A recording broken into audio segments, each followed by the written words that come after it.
Habituellement discrète sur sa vie personnelle, Léa Salamé s'est confiée sur sa vie personnelle et professionnelle à Marie-France, dans une interview parue vendredi 3 mars 2023.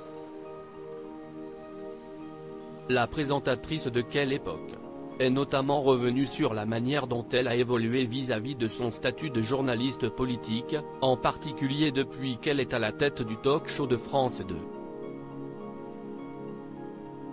Pendant des années je me suis astreinte à porter le costume strict de l'impitoyable journaliste politique. J'étais un personnage dur, pugnace, sans aucune légèreté. Dans Quelle Époque, j'enlève la veste, le masque froid. Je me marre, a-t-elle admis.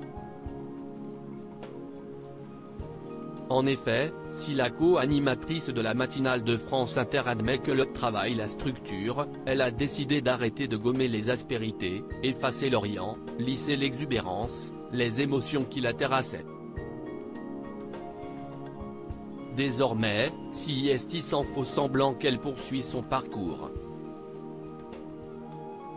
Un parcours pour le moins brillant professionnellement, mais pas seulement. En effet, la supérieure de Christophe de Chavannes est l'heureuse maman de Gabriel, 6 ans. Un rôle de chef de famille qu'elle n'aurait pas forcément cru endosser il y a quelques années, et pourtant. Un homme m'a donné envie de devenir mère-fille d'un intellectuel et ministre libanais, professeur à Sciences Po Paris. Léa Salamé a eu l'indépendance comme modèle. Acharnée de travail, celle qui se met constamment la pression de l'excellence a longtemps repoussé la question de fonder ou non une famille, concentrée sur mes relations amoureuses, mes objectifs, ma carrière. J'éludais la question d'avoir un enfant. Je craignais de ne pas être capable, responsable.